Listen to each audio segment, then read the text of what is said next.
A medieval monastery is a place surrounded by holiness and reverence, yet behind its walls, illuminated only by the dim flicker of candlelight, the daily reality of a nun's life turns out to be far from lofty ideals.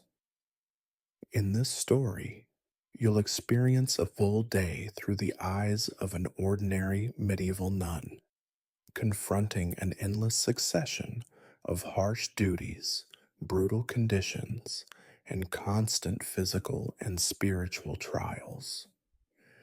Before you, a truthful, grim, and slightly ironic picture of monastic life will unfold, realistic, dirty, dangerous, and unbearably monotonous. But before you settle in, please give this video a thumbs up, subscribe to the channel, and let me know in the comments which city you're watching from and what time it is for you right now.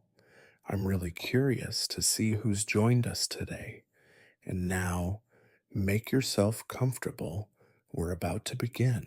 You awaken long before the sun rises, jolted from sleep by the monastery bell that tolls relentlessly, echoing through stone corridors and rattling your bones. The harsh metal clang reverberates so loudly in your tiny windowless cell that you sometimes imagine it could wake even the dead buried beneath the chapel floor. But perhaps, you ponder grimly, those souls have already found rest. You, however, have not. Your straw filled mattress is barely softer than the flagstones upon which your feet land. The bed's rough linen sheets are perpetually damp from moisture seeping through ancient walls. Your joints protest at every movement, and your muscles ache from yesterday's labors. Yet you never voice complaint. Suffering, after all, is a cornerstone of your faith. Still, that does not prevent you from silently cursing the bitter cold of early morning that stabs through your threadbare habit like a cruel reminder of human frailty. Shivering, you fumble in the near total darkness for your habit. Your fingers brush against coarse, woolen fabric, itchy and worn, smelling vaguely of mildew, sweat, and incense. It never truly dries, and the smell of your own unwashed body mingles persistently with the faint fragrance of mold. You dress quickly, less from haste, and more from a desire to stop the relentless chill clawing at your skin. Your sandals, nearly disintegrated from years of wear, offer little protection against the icy stone floors. With each step you take toward the chapel, cold seeps upwards, numbing your toes and amplifying your weariness. Still, you proceed dutifully. What choice do you have? Obedience and devotion. These are the words that rule your existence. Comfort and warmth are for others, not for you. You knew that when you first took your vows, yet knowledge does little to ease suffering. The dim corridors, lit only by sputtering candles, feel endless as you shuffle silently toward morning prayers. As you approach the chapel entrance, you hear familiar, raspy coughing. Sister Marguerite again, struggling to breathe in the damp, oppressive air. Illness thrives in these stone walls, and you recall how many have succumbed to consumption in the past few years. Sometimes you wonder if death is the monastery's most loyal companion. Inside the chapel, shadows dance eerily across bare stone walls. Dozens of nuns kneel stiffly on the unforgiving stone floor. Soon, you join them, and your knees protest immediately, their bony edges bruising against cold slabs.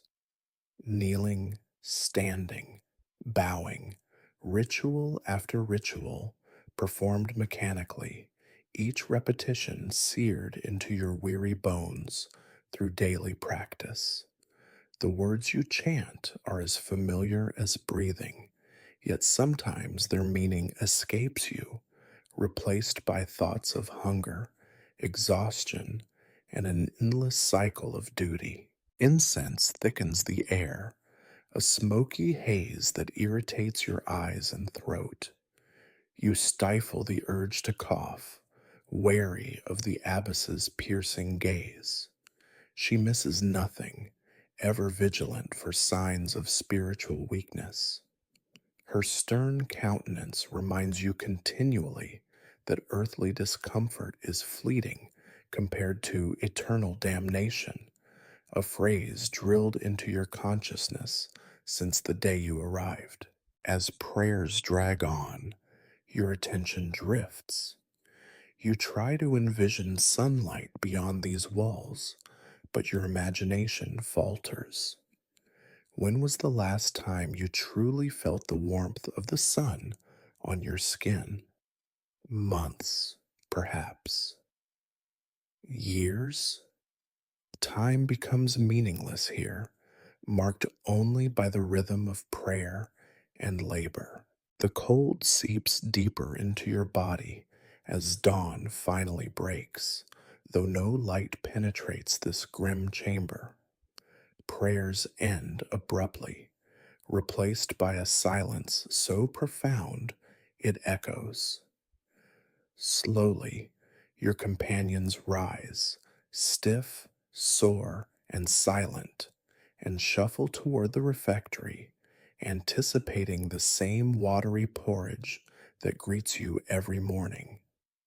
The meal is hardly nourishing, barely sufficient to sustain your weakened body. Yet you have learned not to expect better. Food, like everything else here, is merely another form of penance. As you take your seat at the rough wooden table, you glance at Sister Agnes, whose hands tremble visibly as she lifts a spoonful of thin gruel to her lips. She notices your gaze and offers a weak, humorless smile. "Another blessed day," she whispers, though her eyes reveal no hint of joy. You nod mechanically, knowing she means nothing of the sort. Blessedness here is ironic at best. Breakfast passes swiftly, consumed in silence except for the soft clinking of spoons and the suppressed coughs of several sisters. Hunger gnaws at you, persistent yet familiar, a dull ache you carry like an old friend. As you scrape the last thin drops of porridge from your bowl, you notice the mold growing steadily at its chipped edge.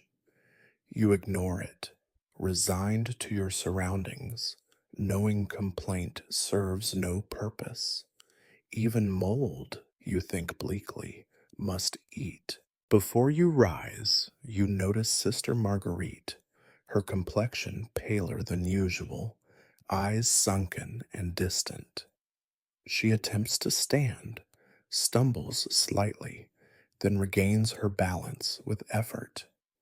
For a brief moment, her eyes meet yours, silently communicating the inevitability of her fate. Disease has found its next victim. You turn away, heavy hearted but numb, reminded yet again of your own precarious existence within these walls. With breakfast complete, you slowly return to your cell. Morning chores await: cooking, cleaning, endless routines designed not to enlighten, but to suppress all thoughts beyond survival.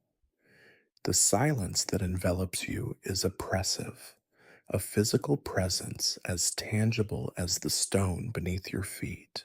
Entering your cell once more, You pause briefly, breathing deeply the stale air. Morning has barely begun, yet exhaustion already grips you tightly, a vice that refuses release.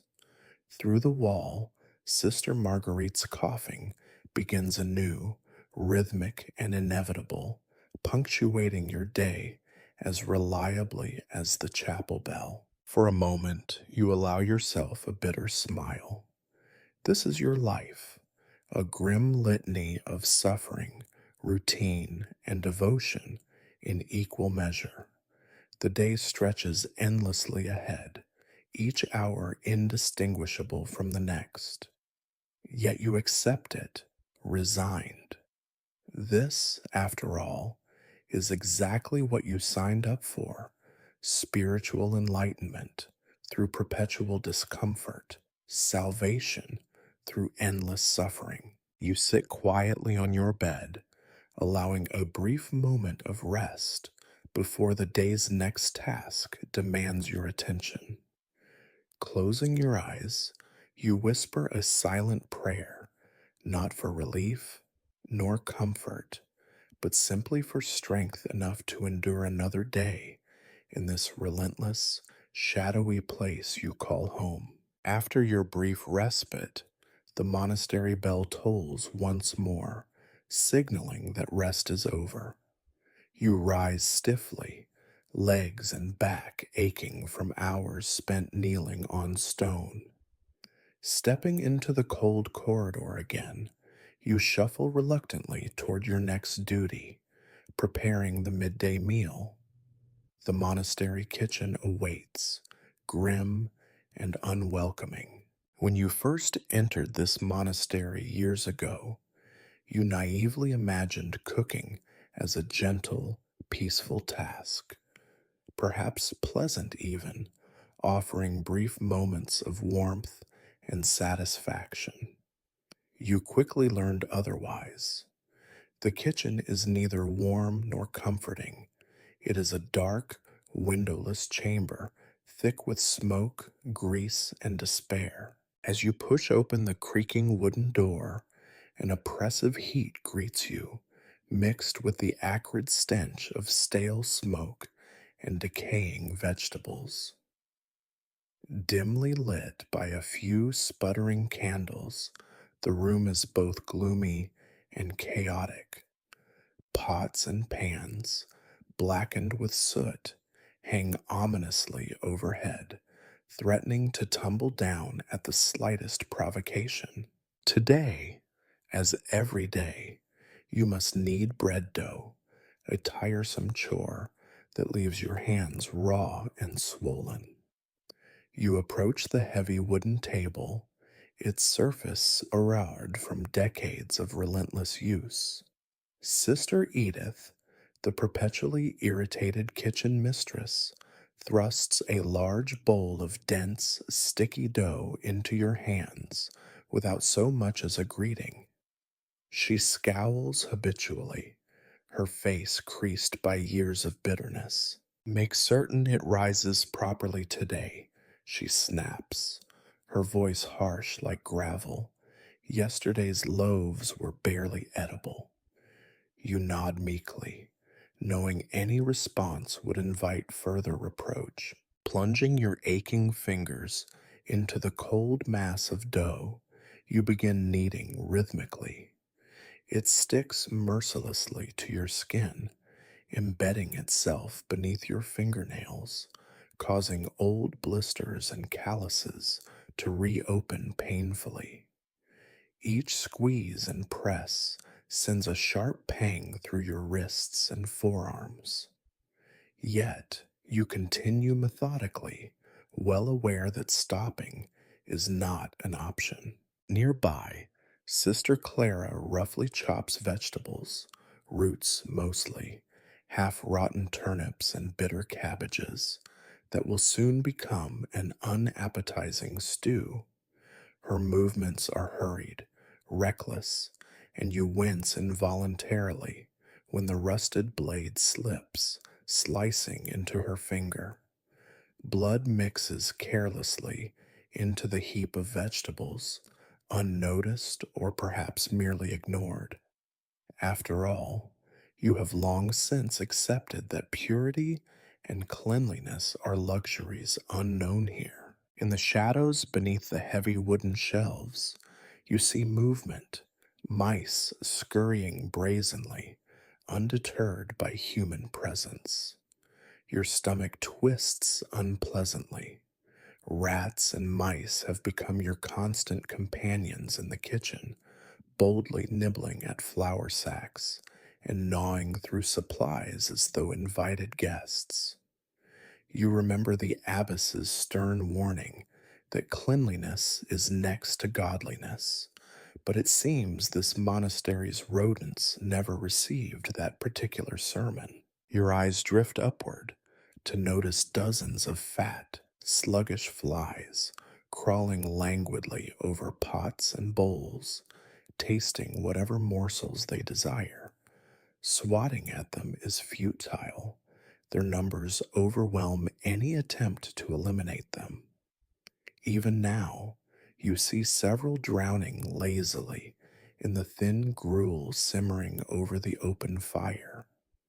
You have ceased to be shocked by this, long since numbed by repetition and resignation. After nearly an hour of arduous kneading, you shape the dough into loaves. Your shoulders scream silently in pain, but you force them to obey. Carefully placing the dough onto trays to rise, you briefly entertain hope that perhaps today the loaves will be lighter, less dense and unpleasant than usual. Deep down, though, you suspect this will not happen. Hope in the monastery is often as fleeting as warmth or sunlight. Just as you finish, Sister Edith barks another command. Stir the stew! It's nearly burnt! Her voice slices sharply through your thoughts, bringing you abruptly back to reality. You rush obediently to the iron pot suspended over glowing coals, grasping the rough wooden spoon. Thick smoke fills your lungs, triggering a violent coughing fit. Tears stream involuntarily down your face, mingling with sweat and grime. You stir desperately, scraping crusted remains from the pot's bottom. The stew, a bubbling mixture of vegetables, water, and little else, gives off a vaguely rancid odor, hinting at spoilage. Yet, this meal, watery and tasteless though it may be, is all your sisters will receive today. Hunger, you remind yourself, makes even bitterness bearable. As you stir, you glance again toward Sister Clara, who silently wraps her bleeding finger in a dirty cloth. Infection, you think grimly, is inevitable. You've seen it before. The monastery's simple treatments, prayers, herbs, and questionable poultices are often no match for such wounds. You whisper a silent prayer for her, though you suspect it will make little difference. Suffering, after all, is as integral to your existence as faith itself. Finally, the bread has risen, barely, and you slide the loaves into the blisteringly hot stone oven. Heat radiates painfully against your face, reddening your cheeks, drying your cracked lips further. You must remain vigilant, for burning the bread invites harsh reprimands and penance.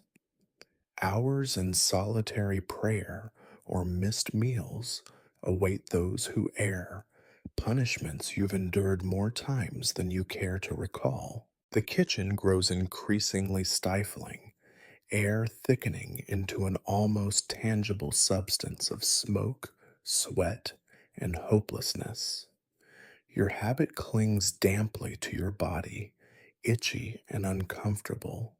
Exhaustion weighs heavily upon you, and you long desperately for a moment of peace, even knowing none will come. Finally, hours later, the meal is complete. Loaves emerge from the oven unevenly browned.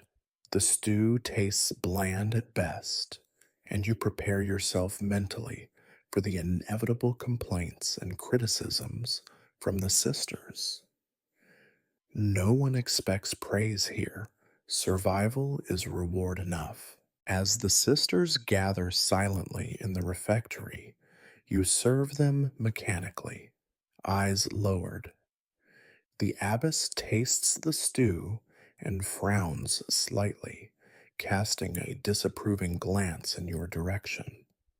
Your stomach knots with anxiety. Punishment likely awaits.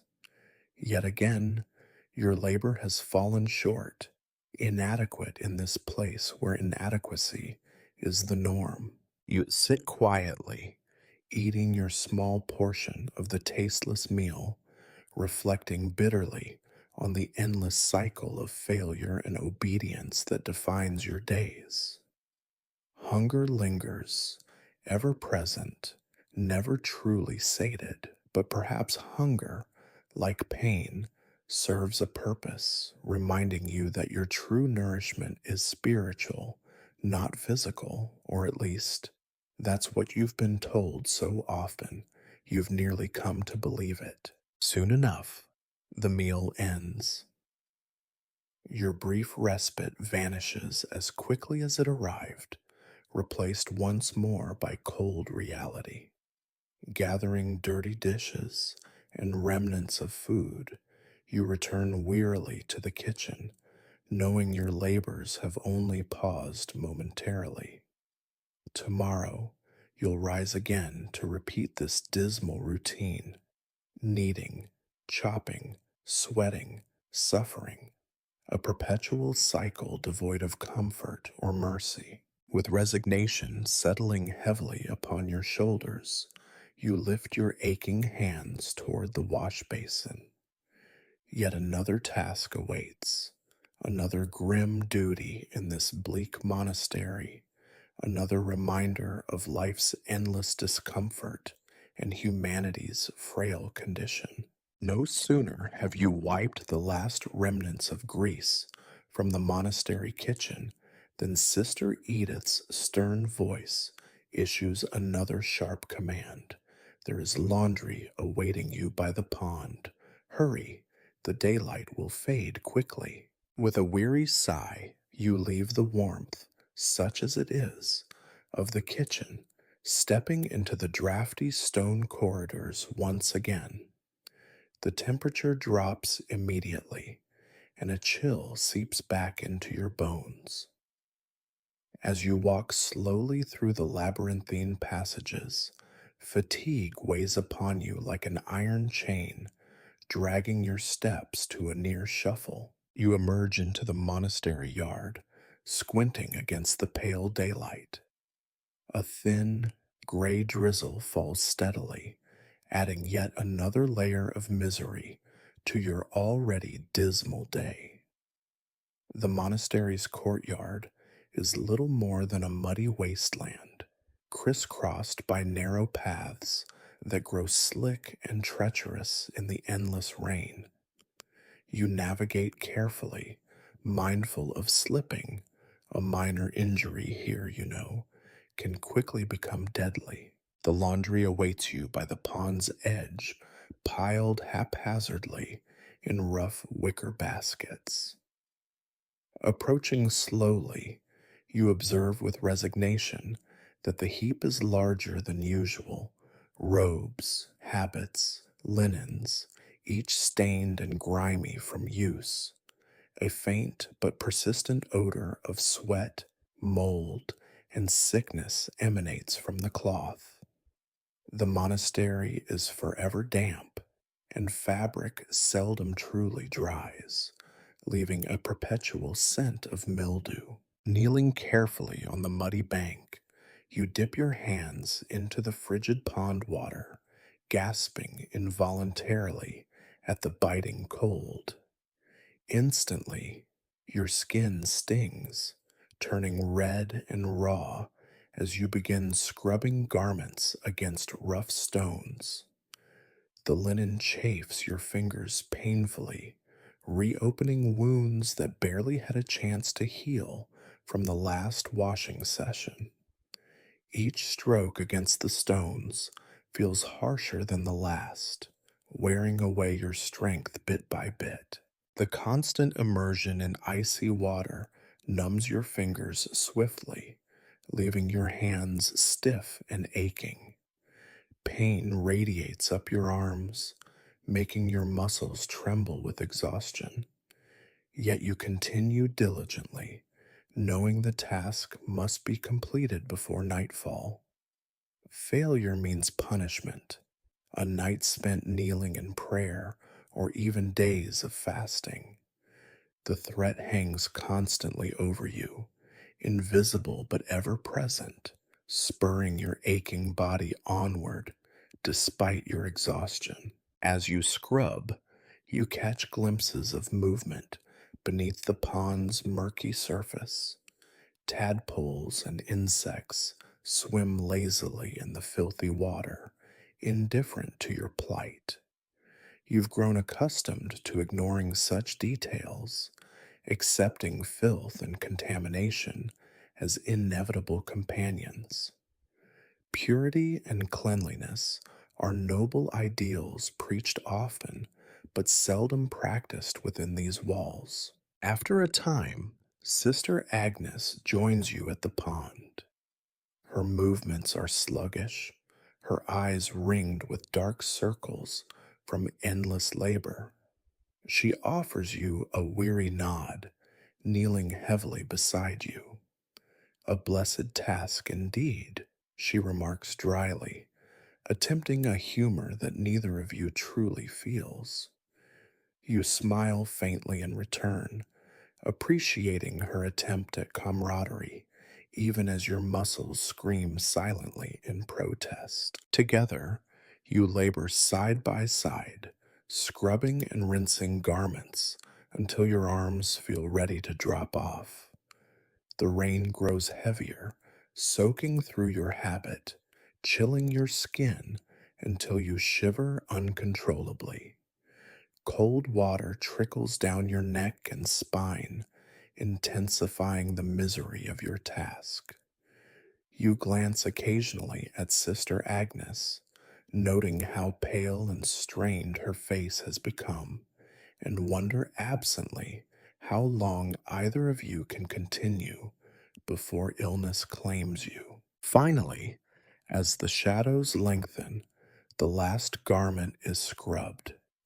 Your fingers are swollen, cracked, and bleeding slightly. Pain has settled deep into your bones, a dull throbbing that you know will linger long into the night. But there is no time for rest. Clean laundry must now be hung to dry, despite the futility of the act. In this damp, bleak place, nothing ever truly dries, only reaches a slightly lesser state of wetness. You and Sister Agnes haul the heavy, dripping garments to a wooden drying rack beneath a flimsy wooden shelter. Your shoulders ache fiercely under the weight, your breath coming in short, shallow gasps. Methodically, you spread each garment, wringing excess water as best you can. Even so, droplets continue to fall steadily, creating muddy pools beneath the rack. Tomorrow, Sister Agnes murmurs softly, eyes distant, they will still be wet. You nod silently, knowing she is correct. The cycle is relentless, a grim reminder that nothing ever truly improves in this place, only persists, endlessly repeating.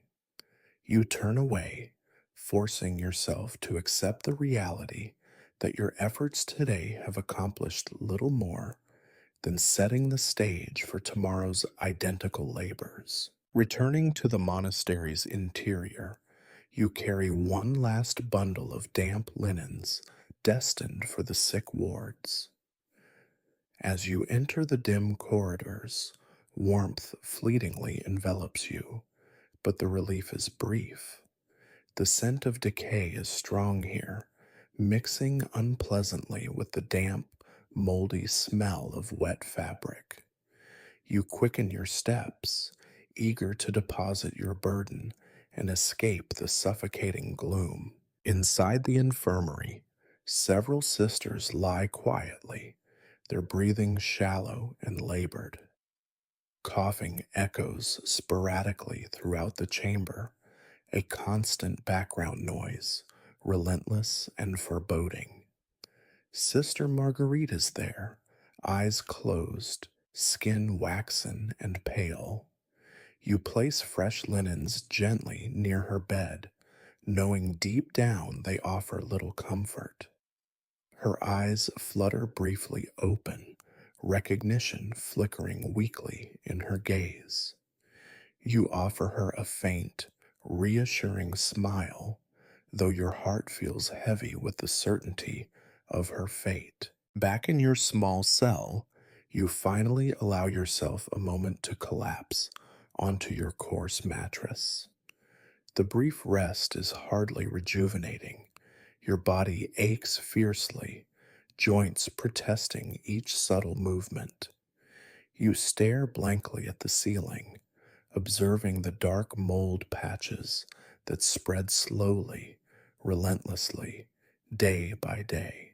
Your cell, like the rest of the monastery, seems alive with decay, an unstoppable, quiet force that slowly erodes everything. You close your eyes briefly, allowing the sounds of dripping water and distant coughing to lull you into a state of resigned numbness.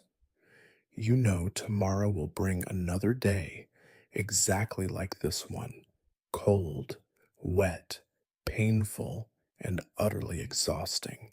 As you lie there, you reflect bitterly on the endless cycle of washing, cleaning, and futile effort. The monastery demands obedience and sacrifice, but it provides little reward in return. Cleanliness, godliness, both feel impossibly distant here. Instead, you are left with nothing but raw skin, aching bones, and a sense of hopelessness that grows stronger with each passing day. Still, you rise once more when the bell tolls sharply for evening prayer, knowing your brief moment of rest has ended. The damp cloth of your habit clings uncomfortably as you move, reminding you again of the ceaseless discomfort defining your existence. Yet, you accept this reality as you always do, quietly, grimly, without protest. You shuffle slowly toward the chapel once more, shoulders slumped with fatigue, knowing well that tomorrow's chores will be no different. Simply another painful repetition in an endless cycle of discomfort, despair, and weary devotion. Evening descends swiftly, wrapping the monastery in darkness once more. You have barely finished hanging the last damp garment when Sister Beatrice approaches, her face grave. "You are needed in the infirmary," she whispers urgently. Your heart sinks at these words, though you're not surprised. This task, unpleasant and demanding, frequently falls to you. It seems suffering is your lot in life, and attending the sick is merely another part of it. As you follow Sister Beatrice down the dim corridor, your footsteps echo dully against cold stones.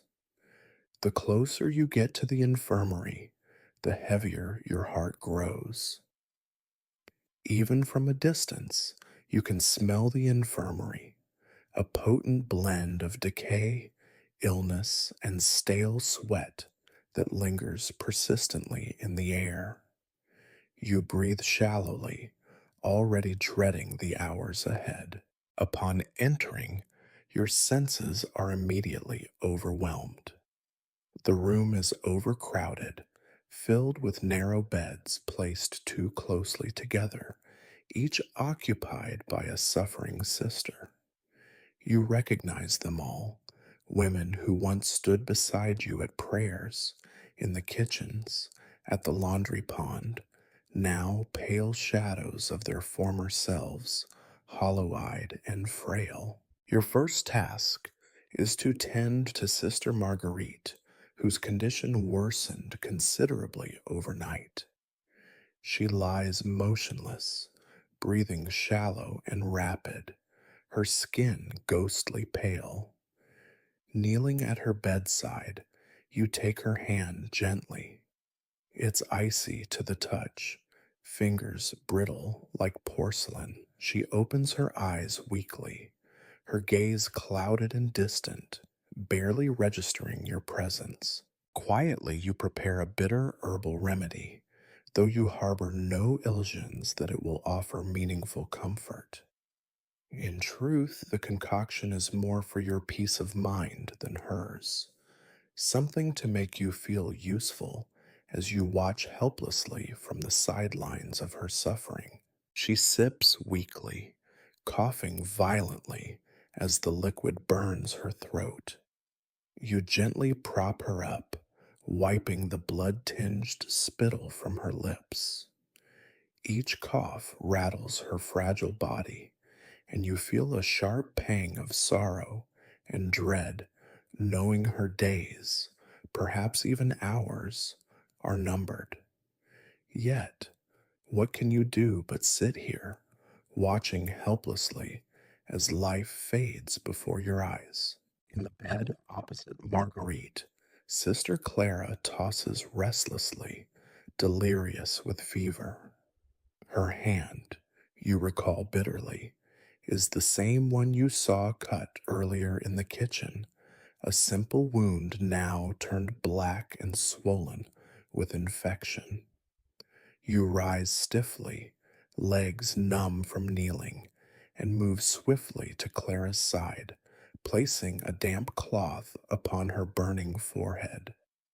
She murmurs incoherently, eyes fluttering beneath closed lids, and your stomach tightens with anxiety. You've seen this before, watched infection run rampant, taking lives with terrifying ease. Yet you continue your ministrations, wiping sweat, cleaning wounds, murmuring empty reassurances. Each action feels inadequate, a feeble attempt at defiance in the face of relentless disease. You work tirelessly, fighting exhaustion, driven by the grim knowledge that tomorrow there will be more suffering, more beds filled, more women struck down by illness. As midnight approaches, the infirmary becomes quieter, punctuated only by coughing and labored breathing. Most of the sisters have fallen into fitful, restless sleep. You lean wearily against the wall, eyes heavy, limbs trembling with fatigue, when suddenly you hear a sharp, rasping breath, a sound you know all too well. Turning quickly, you see Marguerite struggling violently for air, her chest heaving. You hurry to her side, heart pounding in dread. Her eyes meet yours briefly, filled with panic, confusion, and fear. You hold her trembling hand firmly, trying desperately to offer comfort in this terrible moment. She gasps once more, then again, her breathing growing shallow and uneven. You whisper prayers automatically, words you have said countless times in this grim place, yet your voice falters, caught by emotion. For a brief instant, Marguerite's gaze clears, recognizing you fully. A faint, resigned smile appears fleetingly upon her pale lips, and then her eyes close slowly, her breath rattling softly before finally falling silent. You remain motionless, hands still gripping hers, as sadness and emptiness overwhelm you. Death is common here, but each loss still feels painfully personal, an aching reminder of your own fragile mortality. You gently release her lifeless fingers, closing her eyelids with reverence.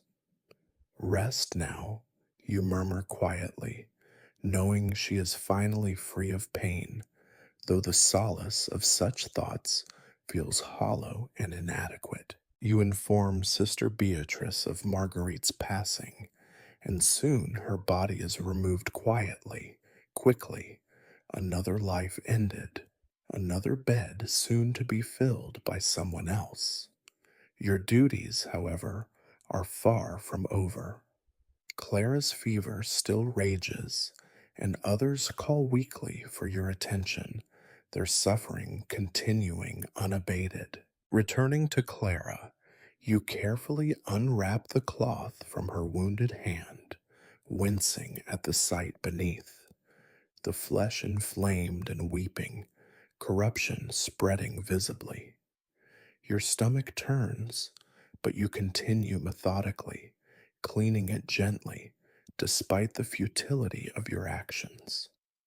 She groans softly, head rolling restlessly upon the pillow, lost within her fevered dreams. You feel a profound weariness settle upon your soul as hours crawl by slowly, marked only by pain and illness. Here, disease is relentless, an invisible enemy you cannot fight, only endure. The monastery teaches that suffering purifies the spirit, but as you witness the endless agony around you, doubt gnaws at your heart. By the time dawn approaches, your energy is nearly spent, muscles aching fiercely, joints stiff from hours of constant movement. Yet you persist, driven by duty, fear of punishment, or perhaps simply habit. The faces around you blur into one continuous landscape of sorrow and sickness. Sisters once vibrant, now pale and frail, their lives slipping inexorably away. Finally, Sister Agnes arrives, her weary face lined with concern. "You must rest," she says softly, placing a comforting hand upon your shoulder. "Another will take your place now." You nod mechanically, almost too tired to respond, grateful yet guilty for leaving even briefly. Slowly, painfully, you rise from Clara's bedside, glancing once more at her feverish form before departing. Her fate remains uncertain, but deep within you understand the odds. Here, recovery is more miracle than expectation. You exit the infirmary silently, walking numbly back through the cold, shadowed corridors toward your cell. Inside your small, damp room, you sit heavily upon your hard bed. For several moments, you stare blankly at nothing, listening to the distant echoes of coughing and murmured prayers drifting through monastery walls. Your bones ache with exhaustion, your heart heavy from loss, yet no tears come. Perhaps you have none left, drained by relentless hardship. As dawn breaks over the monastery, illuminating gray skies, you whisper a silent prayer, though not for mercy or comfort, both of which feel increasingly out of reach. Instead, You ask only for strength enough to endure another day of this harsh, unending cycle, knowing fully that tomorrow and every day afterward will bring yet more pain, sickness, and death. You lie back slowly, closing your eyes against the encroaching morning. A single bitter truth settles into your mind clearly, coldly, that life here in this monastery offers little but suffering. Yet despite it all, you will rise again tomorrow, driven by duty and faith, resigned to a grim existence that demands your every ounce of endurance, even as it slowly consumes you. The day is finally nearing its end, but for you, it feels as though time itself has slowed, each moment stretching painfully, each step heavier than the last. You've barely had time to close your eyes before the distant, resonant clang of the monastery bell summons you once more, this time for evening prayer. Reluctantly, you rise from your thin, straw mattress, feeling every muscle ache in protest. The chill in your cell has deepened, gripping your bones and refusing to let go. Pulling your coarse habit tighter around you, you shuffle slowly through the dim corridors toward the chapel. Shadows flicker along the stone walls, cast by weak, sputtering candle flames that offer more smoke than illumination. As you enter the chapel, your heart sinks further. It's colder here, the air damp and musty. Rows of worn wooden benches stretch endlessly before you, occupied by weary, stooped figures identical to your own. Like them, you take your place without complaint, falling to your knees upon the hard, icy stone floor. Pain shoots upward immediately, a familiar jolt that brings tears unbidden to your eyes. But tears, you've long since learned, are pointless here. The evening prayers begin monotonously, led by the stern voice of the abbess, whose expressionless face you glimpse briefly in flickering candlelight. Her words are stern and mechanical, recited countless times without deviation or warmth. The sisters around you murmur in unison, their voices blending into a low drone that fills the chapel like the distant hum of insects, numbing your mind and making it difficult to stay awake. Your body, however, refuses sleep entirely, not from lack of exhaustion, but because of the constant, relentless discomfort. Your knees and ankles ache fiercely, bruises already forming where bones press mercilessly against stone. You shift slightly, attempting relief, but no position eases the pain. You must endure silently, knowing punishment awaits those caught moving too noticeably or drifting into sleep. The prayers stretch on endlessly, each repetition sapping your dwindling energy. Your eyelids grow unbearably heavy, mind drifting dangerously toward sleep. Just as your head begins to nod forward involuntarily, a sharp cough from Sister Agnes jolts you awake, heart pounding with sudden fear of reprimand. You straighten your spine rigidly, forcing yourself into alertness once again, though the effort is nearly unbearable. Glancing sideways, you notice Agnes's pale face, contorted with discomfort as she struggles to control another coughing fit. Her condition worsens steadily. Like Marguerite before her, you fear Agnes may soon be confined to the infirmary. You avert your gaze quickly, unwilling to contemplate losing another sister so soon. Yet death, you acknowledge grimly, is never far from these damp, dark halls. Eventually, after what feels like hours, the abbess concludes the prayers, her final words lingering in silence. The chapel empties slowly, each sister rising stiffly, silently, burdened by exhaustion.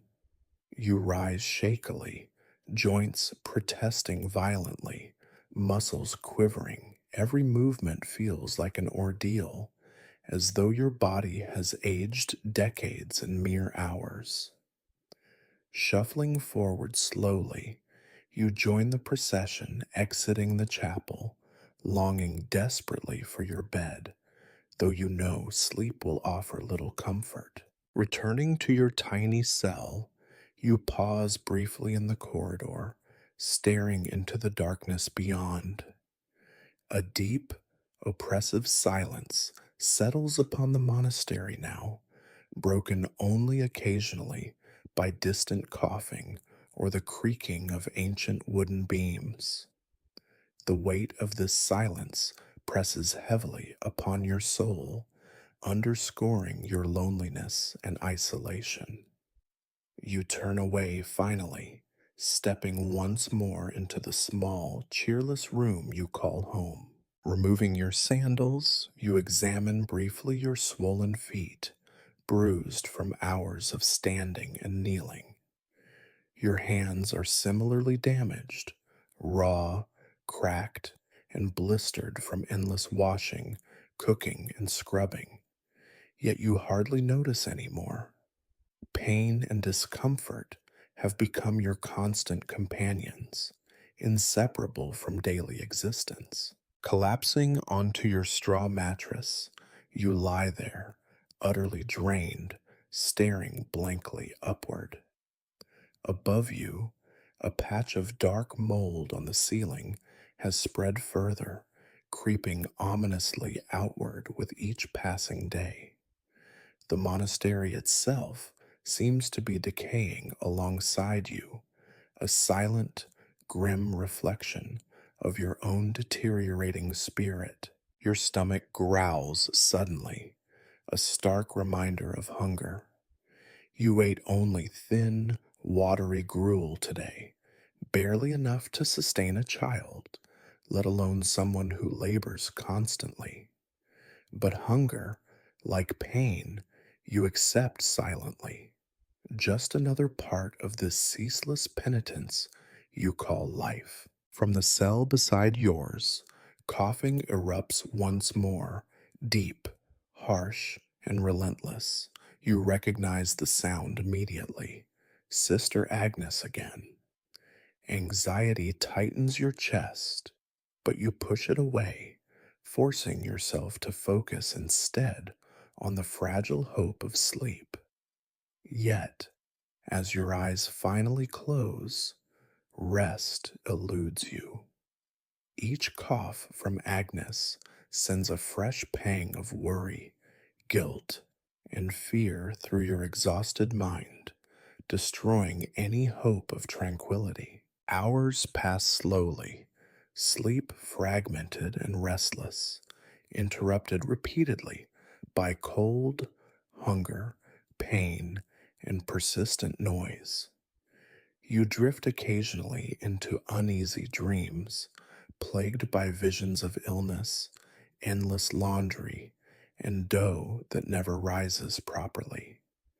When morning finally approaches, you awaken feeling more exhausted than before, your body aching deeply, your spirit crushed beneath the relentless demands of monastery life. Lying motionless, you stare upward once more at the mold stained ceiling, resigned to another day, exactly like yesterday.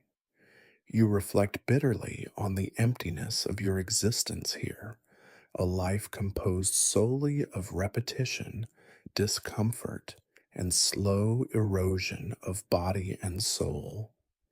Yet you rise nonetheless, driven by obligation and fear of punishment rather than any real hope or conviction. Standing slowly, you wrap your coarse habit tighter around yourself, shivering as cold air assaults your skin.